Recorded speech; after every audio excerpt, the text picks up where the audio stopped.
Bienvenidos a Directo América de France 24. Gracias por estar con nosotros. A continuación ampliamos las noticias que han marcado la agenda informativa de este lunes 17 de noviembre.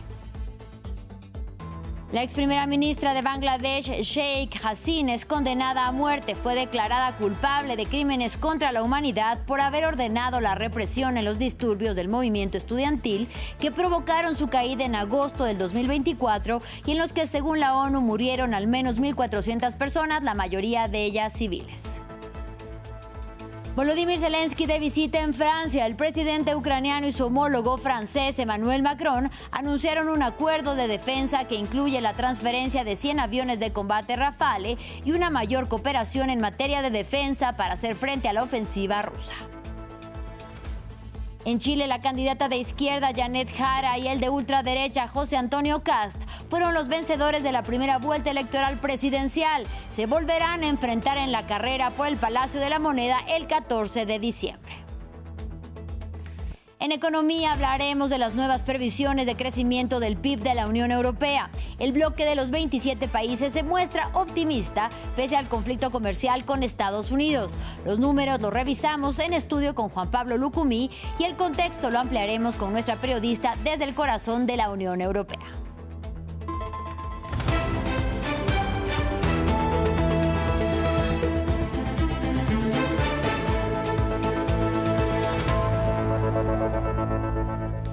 Iniciamos en Bangladesh. La ex primera ministra Sheikh Hasina, y quien fuera la mujer más poderosa del país asiático, es condenada a muerte. Este lunes fue declarada culpable de cometer crímenes de lesa humanidad por haber ordenado la represión en los disturbios del movimiento estudiantil que provocaron su caída en agosto del 2024 y en los que, según la ONU, murieron al menos 1.400 personas, de ellas la mayoría civiles. Luego de conocerse la condena, Bangladesh instó a la India a extraditar a Hasina, donde se encuentra exiliada desde la caída de su gobierno y en virtud de un tratado de extradición entre ambos países. Y ella acusó a las autoridades de persecución política. Aquí los detalles.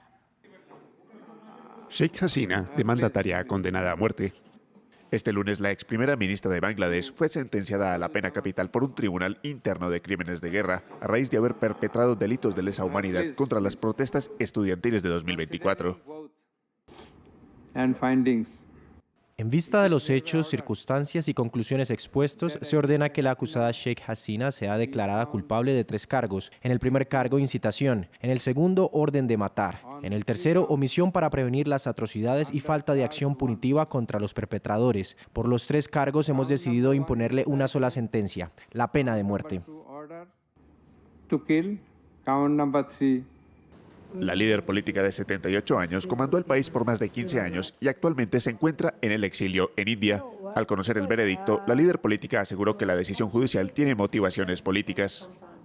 Los veredictos anunciados en mi contra fueron dictados por un tribunal amañado, establecido y presidido por un gobierno no electo y sin mandato democrático. Son parciales y tienen motivaciones políticas. En su repugnante llamado a la pena de muerte revelan la descarada y asesina intención de figuras extremistas dentro del gobierno interino de derrocar al último primer ministro electo de Bangladesh y neutralizar a la Liga Awami como fuerza política.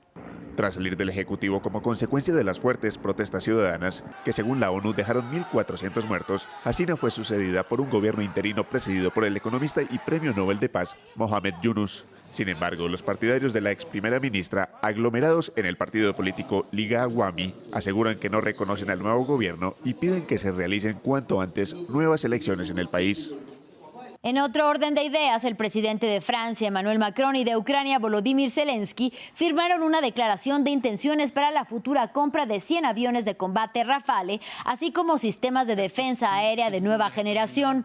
La firma tuvo lugar en la base aérea de Villacoublay, al sudoeste de la capital francesa, y ocurre después de que este sábado Zelensky reiterara el llamado a sus aliados para obtener más sistemas de defensa aérea a raíz de los nuevos ataques masivos de Rusia contra su territorio.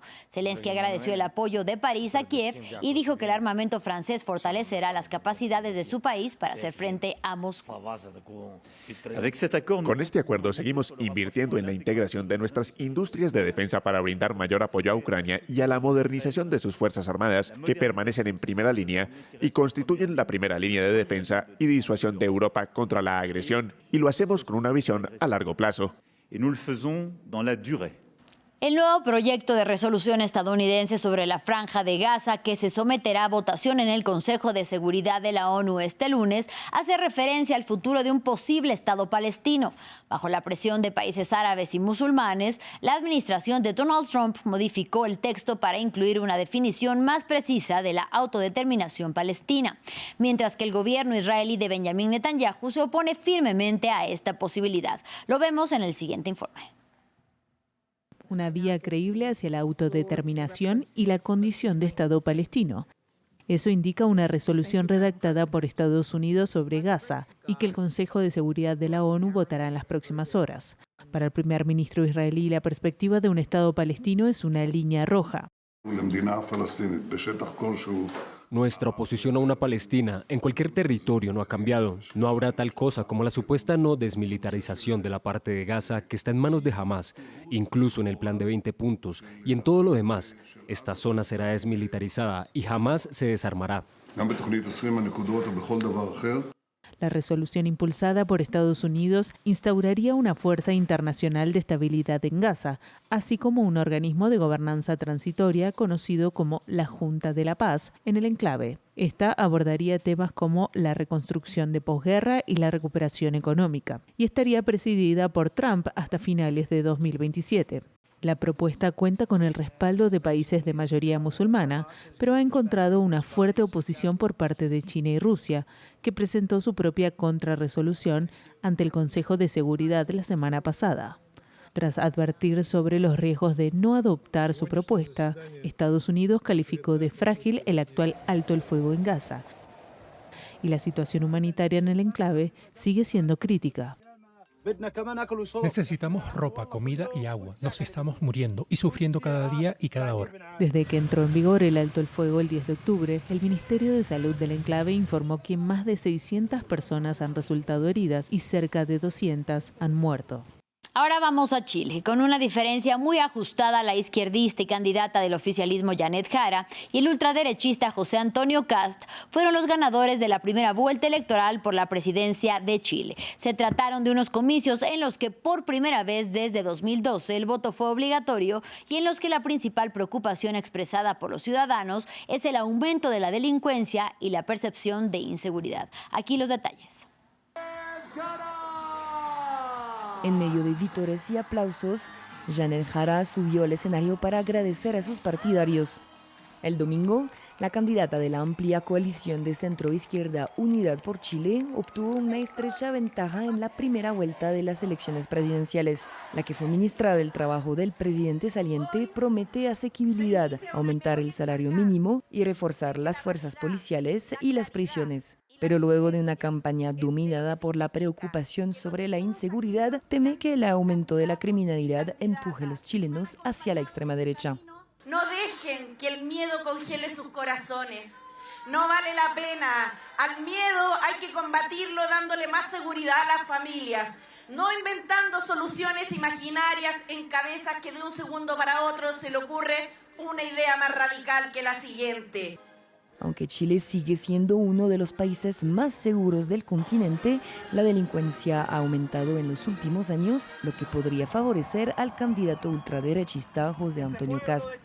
Además de querer expulsar a decenas de miles de inmigrantes indocumentados, propone excavar una zanja a lo largo de la frontera con Bolivia y espera una victoria gracias al trasvase de votos durante la segunda vuelta. Estoy seguro de que trabajando en unidad, con los distintos equipos, con las personas que nos ha tocado representar a las distintas corrientes de la centro-derecha, de la derecha, podemos recuperar y reconstruir nuestra patria. Con este balotaje podría haber en Chile un gobierno de extrema derecha por primera vez después del fin de la dictadura de Augusto Pinochet hace 35 años.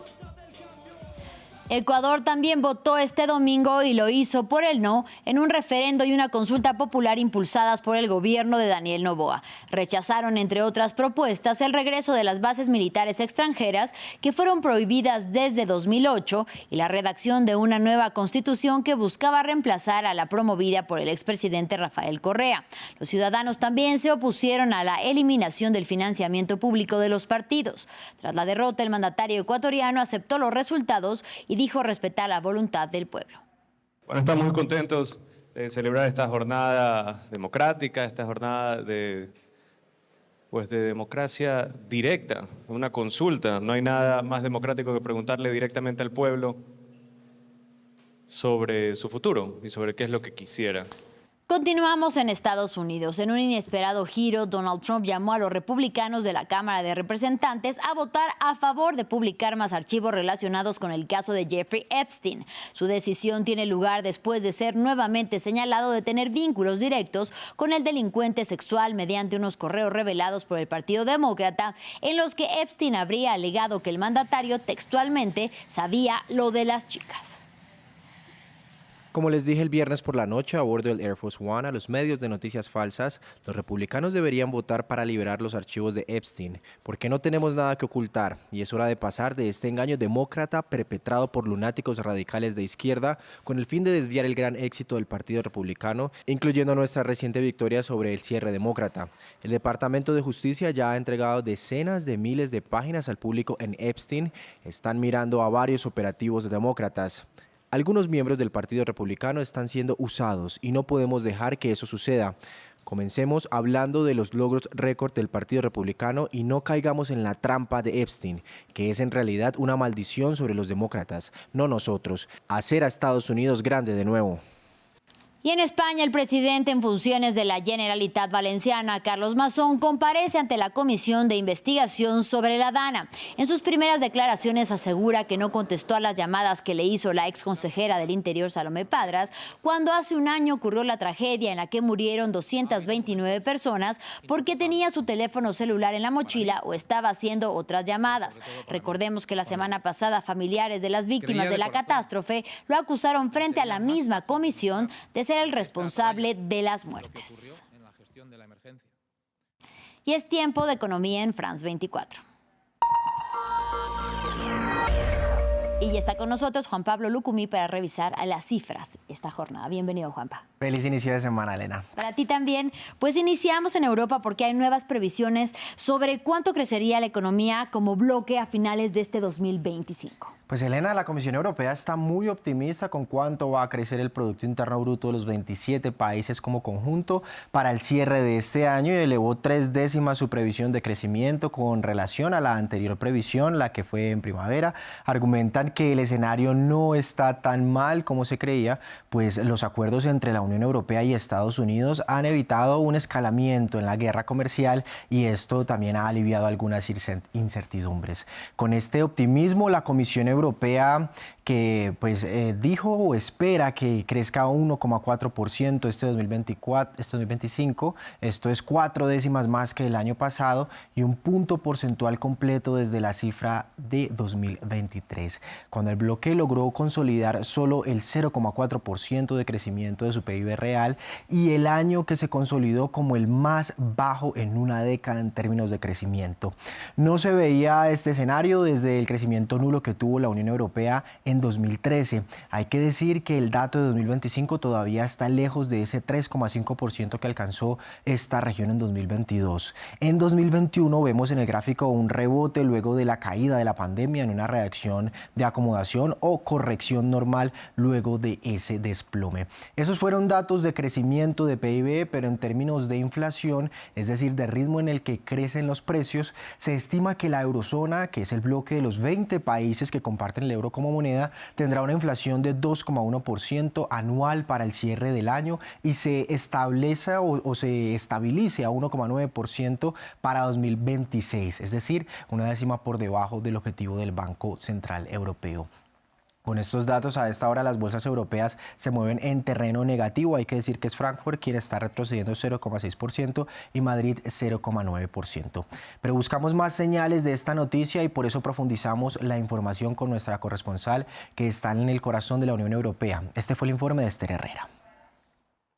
Buenas noticias para la economía europea. Bruselas mejora sus previsiones de crecimiento en el conjunto de la Unión Europea a pesar de las incertidumbres generadas por las tensiones comerciales con Estados Unidos. Para el conjunto de la Unión Europea, Bruselas calcula un crecimiento del 1,4% para este año y para el siguiente. Casi todos los países de la Unión Europea van a registrar crecimientos, aunque eso sí, Francia y Alemania, hasta hace muy poco los grandes motores de la economía europea, van a registrar crecimientos bastante tímidos. En cuanto a Alemania, según las previsiones, va a pasar de un 0% previsto inicialmente hace apenas unos meses a un 0,2%, un crecimiento muy tímido, debido en gran parte a la profunda crisis estructural que vive el país desde que estalló la guerra en Ucrania hace prácticamente 4 años.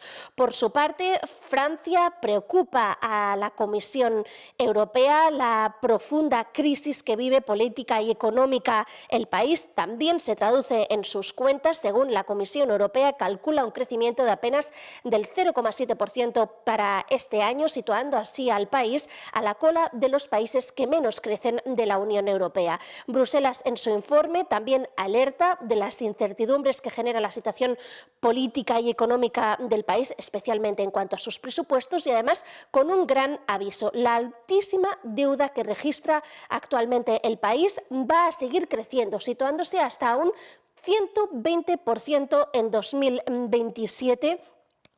Esto sitúa a unos 4 puntos porcentuales de incremento respecto a actualmente. Ningún país de la Unión Europea registra un incremento de su deuda tan acusado como el de Francia, lo que complica aún más la frágil situación que vive el país.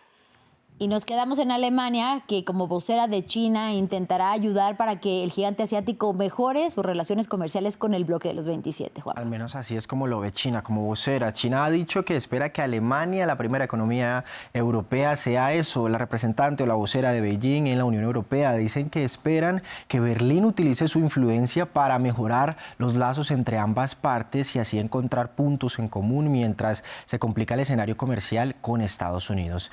China ha dado la bienvenida a las empresas alemanas para invertir en el mercado chino y también ha dicho que cree que las fricciones comerciales podrían resolverse mediante el diálogo y la consulta. Por su parte, Alemania piensa lo siguiente. Debido al rápido ascenso de China, las empresas chinas son ahora competidoras serias para las empresas alemanas en muchos sectores. Nuestras empresas hace tiempo que abrazan esta competencia, pero quiero enfatizar aquí que debe llevarse a cabo en términos justos. Por eso es importante para mí en nuestras conversaciones trabajar hacia el acceso mutuo a los mercados, incluidos los mercados financieros y condiciones marco fiables. Un trato justo también significa que hay acceso fiable a materias primas críticas que reducen las sobrecapacidades. Y sí, necesitamos hablar entre nosotros sobre estos temas.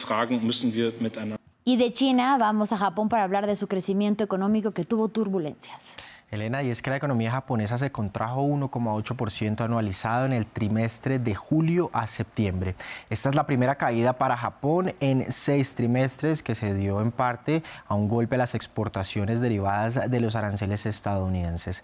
La contracción, aunque no tan pronunciada como se esperaba, podría complicar aún más los planes del Banco de Japón para subir las tasas de interés mientras viven presiones inflacionarias. Mientras en el resto del mundo se está pensando o se preocupa por una inflación elevada, en Japón es lo contrario. La presión es hacia la deflación y por eso están atentos no solo a que los bancos recorten tasas, sino al contrario, que las suban para poder estabilizar este escenario. Los analistas se centran ahora en cuánto tiempo la cuarta economía más grande del mundo esperará el impacto arancelario y se recuperará. Con estos datos en el panorama, el principal indicador de la bolsa de Tokio retrocedió 0,1% al cierre de este lunes. En China, Shanghai subió 0,4% y el territorio semiautónomo Hong Kong, también chino, perdió 0,7%. Bueno, y mientras esto ocurre en Asia, ¿qué pasa con los mercados en Estados Unidos? ¿Cómo reaccionan? Vamos a mirar la primera jornada en Estados Unidos, que está de cara a unos resultados de ganancias de diferentes empresas, entre esas, por ejemplo, Target. Inicia la semana con el premercado en terreno mixto, solamente el Nasdaq subiendo 0,1%, el Dow Jones subiendo 0,6% y el S&P 500, que recoge a las 500 empresas más grandes o representativas, retrocede 0,1%. Hay que decir que en Wall Street se sigue hablando de una burbuja especulativa en términos de la inteligencia artificial, entre otras cosas, porque hay muchas empresas que están costando demasiado dinero en el escenario bursátil, empresas como Nvidia que invierten o que están en el escenario de la inteligencia artificial. El temor es que tal vez estén costando demasiado y en algún momento esta burbuja explote y la gente pues saque su dinero de estas empresas en bolsa. Bueno, y finalizamos esta crónica económica con la cifra del día. 38.000 millones de dólares del acuerdo de compra de la aerolínea internacional Emirates para acceder a 65 aviones Boeing 777-9 de la empresa estadounidense con ese mismo nombre.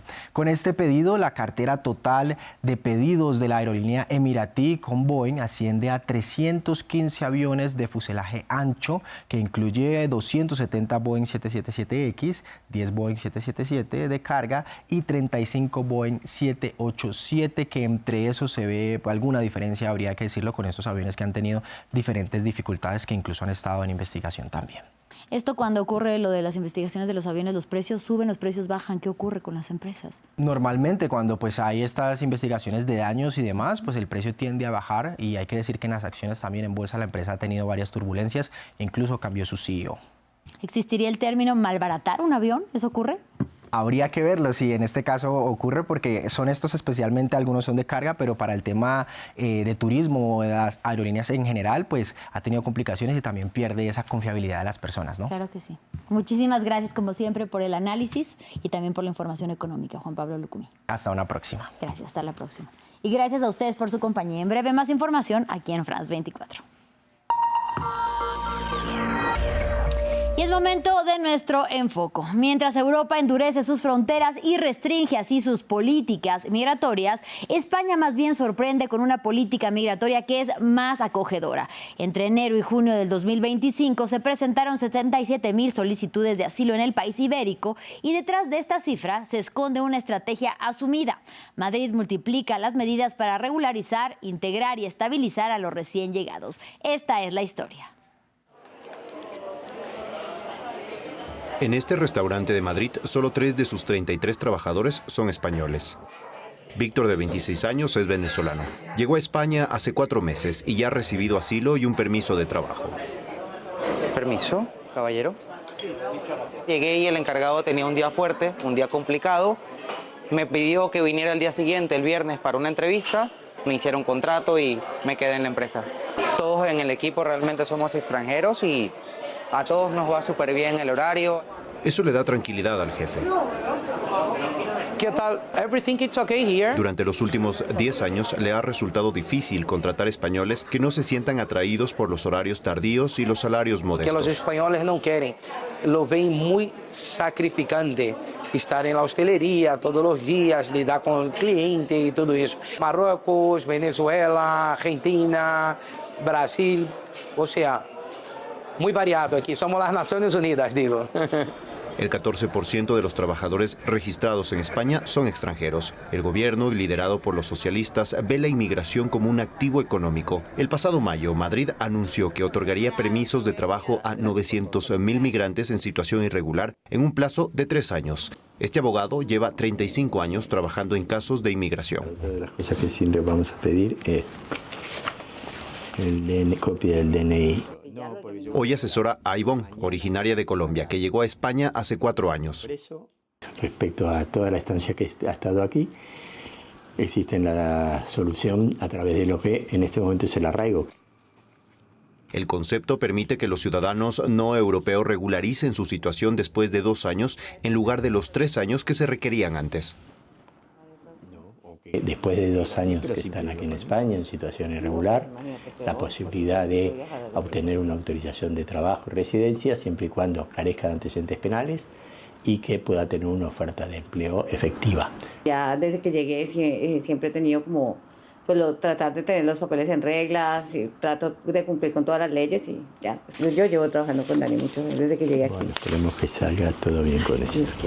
Pero no todos los españoles reciben bien a los inmigrantes. En la región de Murcia, en Torre Pacheco, 1/3 de la población es extranjera. Es una localidad agrícola de 40.000 habitantes donde en julio estallaron disturbios antimigrantes tras la agresión a un anciano. Avivada por grupos de ultraderecha, la violencia duró varios días.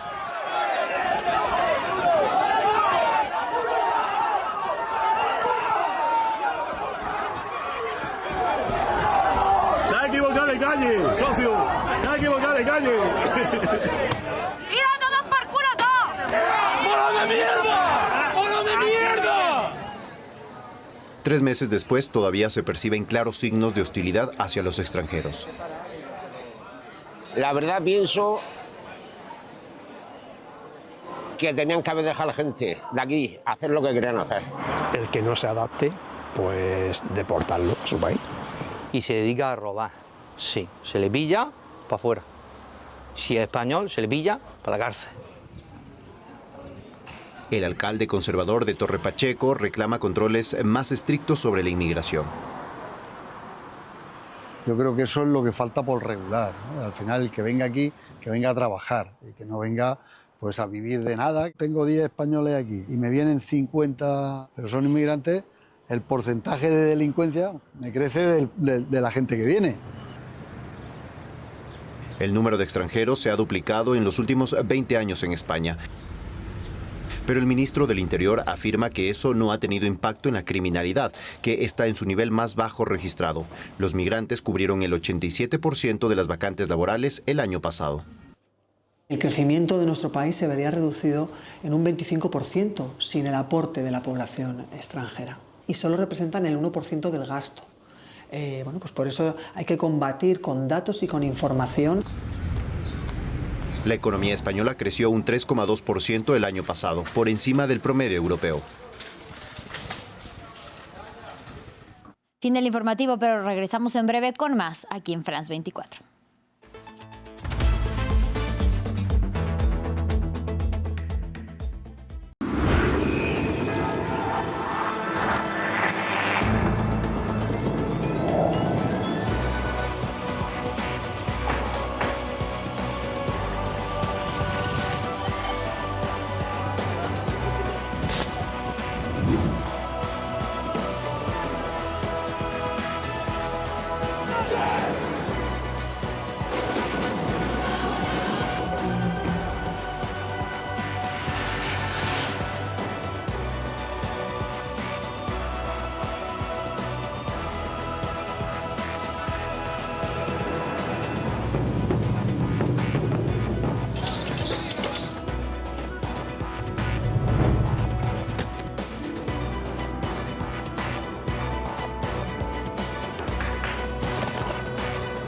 France 24, su ventana al mundo.